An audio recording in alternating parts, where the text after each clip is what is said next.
ahí hablamos de la cara, el tema de esa blanca, esa pieza blanca que mueve con la barbilla, claro, eso, la pieza que tenía se le fundió y entonces nos pedía ayuda para diseñar una pieza en 3D, que estamos en este tema también.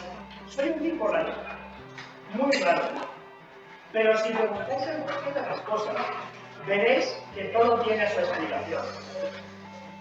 ¿Por qué este tipo tiene sus movimientos tan raros? Pues porque mi cerebro no manda correctamente la información a los músculos. Y esto pasa en el cerebro. ¿Por qué es necesario que me ayudéis con el mando que estoy haciendo? ¿Por qué tiene que tener esas formas, esas curvas tan complicadas a veces?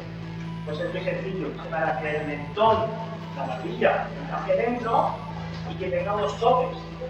Porque también Francis nos comenta que cuando necesito girar al frenar, necesito todas esas curvas y paredes.